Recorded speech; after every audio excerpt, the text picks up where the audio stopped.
बच्चों, आज हम पढ़ेंगे वाच्य। वाच्य की परिभाषा अगर हम देखें तो वाच्य का जो शाब्दिक अर्थ होता है वह होता है बोलने का विषय, अर्थात जो मैं बोल रही हूँ, जो कहा जा रहा है, कथन या वाणी। क्रिया के जिस रूप से यह पता चले कि क्रिया का मुख्य विषय कर्ता है, कर्म है या भाव है, उसे वाच्य कहते हैं। जैसे नेताजी सुंदर लग रहे थे। इस वाक्य में नेताजी कर्ता को दर्शाते हैं और बाल गोविंद भगत खेतीबाड़ी कर रहे हैं। इस वाक्य में खेतीबाड़ी कर्म को दर्शाती है। मुझसे अब चला नहीं जाता। इस वाक्य में चलना भाव को दर्शाता है। वाच्य के भेद। वाच्य के किसी किसी पुस्तक में 2 भेद दिए रहते हैं और किसी पुस्तक में 3 भेद होते हैं। अगर हम 2 भेद की बात करें तो कर्तृवाच्य और अकर्तृवाच्य, और किसी किसी पुस्तक में 3 भेद दिए रहते हैं, कर्तृवाच्य, कर्मवाच्य और भाववाच्य।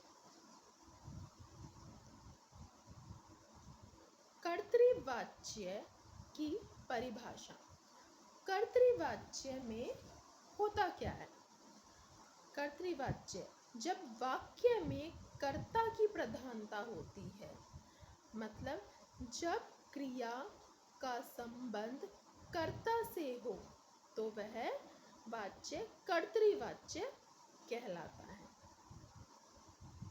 कर्तृवाच्य में क्रिया के लिंग और वचन कर्ता के अनुसार ही लगाए जाते हैं। जैसे बालक सोता है, बच्चे खेलते हैं, गीता खाती है, रोहित पुस्तक पढ़ता है,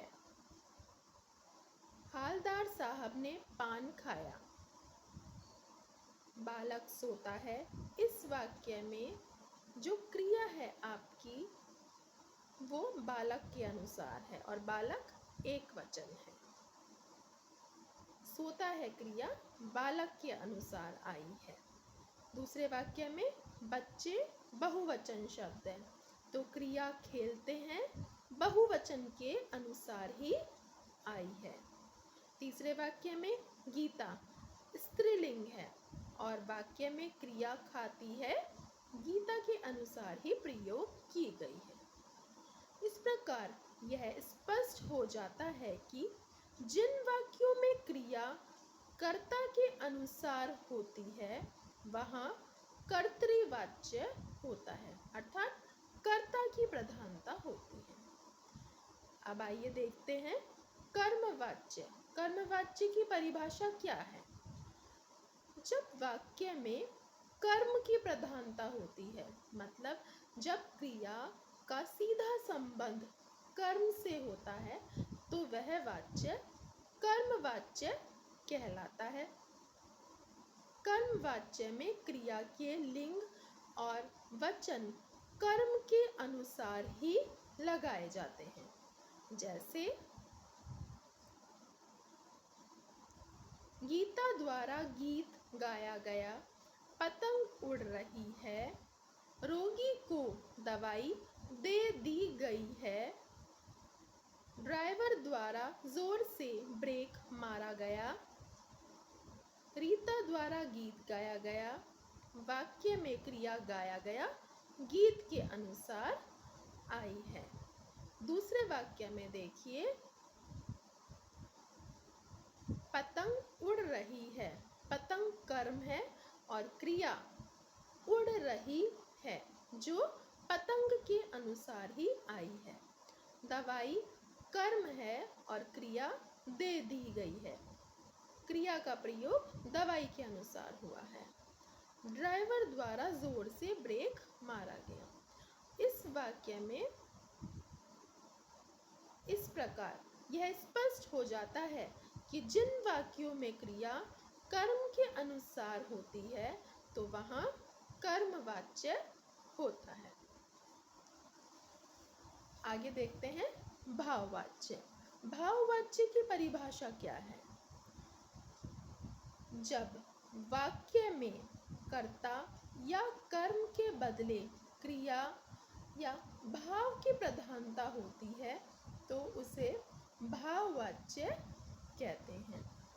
भाववाच्य में क्रिया के लिंग और वचन भाव के अनुसार होते हैं और इसमें क्रिया की निर्भरता भाव पर ही रहती है। जैसे अब मुझसे गाया नहीं जाता, रोहन से चला नहीं जाता, उससे सहा नहीं जाता, बच्चों से लिखा नहीं जाता। इन सभी वाक्यों में कर्ता है लेकिन क्रिया स्वयं प्रधान है और क्रिया निश्चित भाव पर निर्भर है। ऐसे वाक्य भाववाच्य होते हैं। अब आगे देखते हैं वाच्य परिवर्तन। आपको क्लास 10th में बोर्ड एग्जामिनेशन में वाच्य परिवर्तन से संबंधित भी प्रश्न पूछे जाते हैं। कर्तृवाच्य से कर्मवाच्य में परिवर्तन देखिए। कर्मवाच्य सकर्मक क्रियाओं वाले वाक्यों में होता है। किसी कर्तृवाच्य वाले वाक्य से कर्मवाच्य वाले वाक्य में परिवर्तन के लिए कुछ बातों पर ध्यान देना जरूरी है। जैसे कर्ता के साथ से या के द्वारा या द्वारा विभक्ति लगाकर कर्मवाच्य वाक्य बनाया जाता है। परिवर्तन करते समय क्रिया के केवल रूप में परिवर्तन आता है। क्रिया के काल में परिवर्तन नहीं आता। जिस भी काल में क्रिया हो उसी काल में रहती है। कर्तृवाच्य की प्रधान क्रिया को सामान्य भूतकाल की क्रिया के रूप में परिवर्तित किया जाता है। कर्तृवाच्य की प्रधान क्रिया में जाना क्रिया के उचित रूप को स्थान दिया जाता है। उदाहरण देख लीजिए आप। कर्तृवाच्य से कर्मवाच्य में परिवर्तन। रीना खाना बनाती है। कर्ता कौन है इसमें? रीना। क्रिया है खाती है। रीना के द्वारा खाना खाया जाता है। तुम फूल तोड़ोगे। कर्ता कौन है? तुम। और क्रिया तोड़ोगे। तुम्हारे द्वारा फूल तोड़ा जाएगा। वह गिने चुने फ्रेमों को नेताजी की मूर्ति पर फिट कर देता है। वह किस में बदल जाता है? उसमें। तो क्या हो जाएगा? उसके द्वारा गिने चुने फ्रेम नेताजी की मूर्ति पर फिट कर दिए जाते हैं। जिस काल में भी क्रिया रहती है कर्मवाच्य में भी उसी काल में रहेगी। कर्तृवाच्य से भाववाच्य में परिवर्तन देखिए। कर्तृवाच्य में दोनों तरह की क्रिया आती हैं, सकर्मक भी और अकर्मक भी। अकर्मक वाले जो वाक्य रहते हैं उनको ही हम भाववाच्य में बदल सकते हैं, क्योंकि भाववाच्य में हमेशा अकर्मक क्रिया वाले वाक्य ही होते हैं।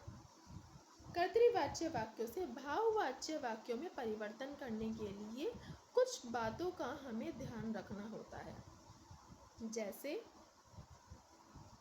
कर्तृवाच्य वाक्यों में कर्ता के साथ से या द्वारा विभक्ति जोड़कर भाववाच्य बनाया जाता है।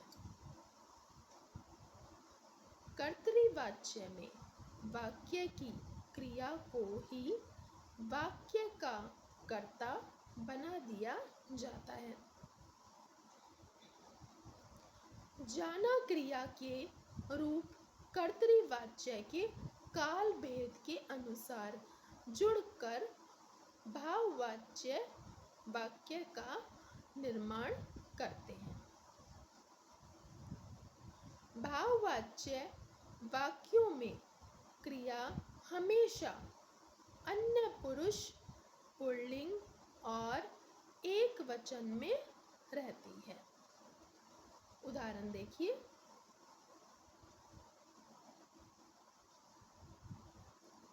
राज पढ़ रहा है। भाववाच्य में इसमें कर्ता के बाद से लगाएंगे।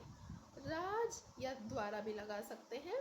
राज द्वारा पढ़ा जा रहा है। मैं अब नहीं चल पाता। क्या हो जाएगा? मुझसे अब नहीं चला जाता। मछली पानी में तैरती है। मछली से